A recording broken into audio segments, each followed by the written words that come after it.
เป็นการกินข้าวปลาที่ทุลักทุเลคักมื้อนี้กว่าสินัดกันลงตัวกว่าสิได้เดินทางออกจากบ้านมื้อนี้หาออกกินข้าวป่าข้าวดงมื้อนี้ไปเล่นน้ำแก้ร้อนก่อนนะทางเขื่อนสิรินธรเขาว่าน้ำลดปลาขึ้นหลายกับข้าวกับน้ำปลายทางเขื่อนสิรินธรพอไปฮอดความบันเทิงก็เกิดขึ้นโลดพี่น้องมุดน้ำมาพ้อกันผู้หนึ่งเล่แค้นผู้หนึ่งทำท่าเป็นหมอลำมันก็บันเทิงเท่านั้นตัวพี่น้องสิทธิ์บ่มีคู่มีบ่าสวบพุ่นสวบพี่ว่าแม่นหมาบอกพุ่นล่ะไปเป็นตะหัวขาวพอไปฮอดลงรถแล้วก็ย่าวใส่แค้นแล้วล่ะพี่น้องเอ้ยสู้ฟื้นก็ได้แกงนี้มีแต่ความม่วนความซื่นเอามาฝากตอนกันไผเห็นก็บ่ทนหัวนะครับเอาบ่ได้เน้นไปหาปลาเอาเน้นไปม่วนไปซื่นชาวบ้านที่เพิ่นเลี้ยงงัวเลี้ยงควายผ่านไปผ่านมาเพิ่นก็พากันจอดเบิ่งเจ้าของสวนหมากไม้ก็พากันหัวขวัญจักเป็นรายใดเอาโลดแก๊งนี้มายามใดบันเทิงยามนั้นเพิ่นว่าก่อนสิลงไปตีเบ็ดหาปลาแดดจ้าๆร้อนๆแบบนี้มื้อนี้มาสวยแหน่จักหน่อยกับพากันบ่ได้สนใจน้ำปูน้ำปลายาวใส่แค้นเสยเท่านั้นตัวแก๊งนี้ถึงสิมาน้อยมาหลาย 3-4 คนหรือว่า5 6คนก็บันเทิงนะครับนี่เป็นแค่ความบันเทิงหรือความพีคหรืออีกแค่วีรกรรมหนึ่งที่เกิดขึ้นในมื้อนี้ยังมีอีกหลายวีรกรรมนะครับแต่นี่คืออีกหนึ่งมุมมองที่อยากถ่ายทอดให้พี่น้องเฮาเห็นว่าวิถีชีวิตความเป็นอีสานเฮามันสิขาดเสียงพิณเสียงแค้นได้จังไดไปอยู่ไสก็ต้องม่วนซื่นฮั่วแซวนี่ล่ะคือรากเหง้าของวัฒนธรรมอีสานบ้านเฮาสืบสานต่อกันไปฟ้อนโยย้อนใส่กันก่อนนะจักเพลงพี่น้องเอ้ยพี่น้องเอ้ยเอ้ยห้ามผู้ไปนำก็เป็นคีย์เตอร์เบอร์1ขึ้นมาไปเฮ็ดหยังไทย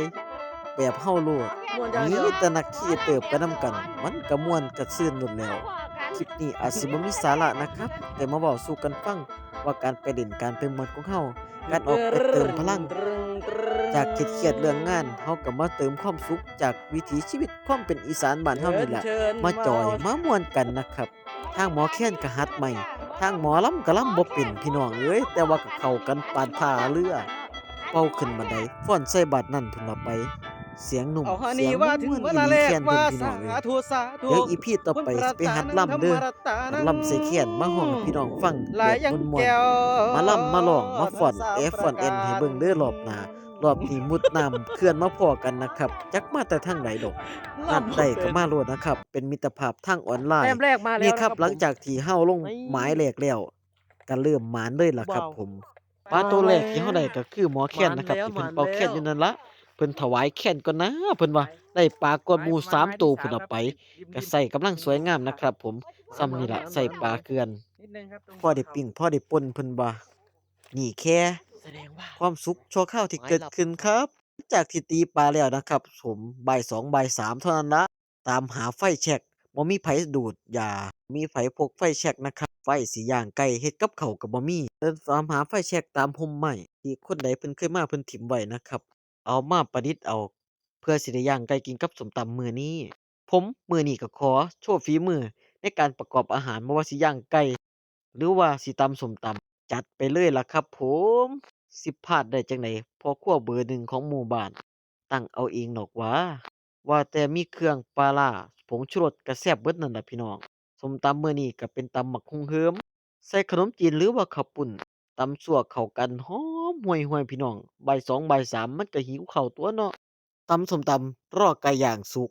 กว่าสิได้ไฟมาย่างไก่ก็บันเทิงกันเลยทีเดียวพี่น้องย่างไก่หอมๆไก่เฮานำมาจากบ้านกินข้าวแล้วกำลังอิ่มฝนรื่นลงมาพี่น้องเอ้ยบันเทิงคักมื้อนี้วีรกรรมแต่ละอย่าง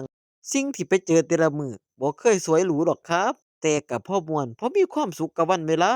เป็นอีกหนึ่งวันหยุดที่เราเจอกับหลายสถานการณ์หลายเหตุการณ์หลังจากนั้นเราก็เดินทางกลับค่ำมืดแล้วครับผมปลายทางก็คือบ้านเราได้บรรยากาศพระอาทิตย์ตกยามแลงมื้อนี้เราบ่ได้นอนพักค้างแรมกลางเต็นท์เพราะว่าเราฟ้าวมากรีดยางนะครับหลังจากที่เราได้ปลาที่ไปหามามื้อนี้เราก็มาประกอบอาหารกินในตอนเย็น ต้มหัวปลาแซ่บๆขมๆอำลำก้อยปลาใส่มดแดงกินข้าวแลงแล้วก็พากันหัดลำใส่แค้นหัวขวนกันตึ้นๆพี่น้องคิดถึงบรรยากาศบ้านเฮาสมัยผู้เฒ่าผู้แก่เพิ่นพาหวาเล่นแค้นเกี่ยวกันจีบกันอันนี้พากันหัวขวนกันเล่นแค้นฟังเสียงแค้นเป่าเสียงแค้นหัดร้องหัดรำไปนำกันม่วนหลายอีสานบ้านเฮาอย่าลืมกลับมาเติมพลังบ้านเฮาเด้อไทยกรุงเทพเอ้ย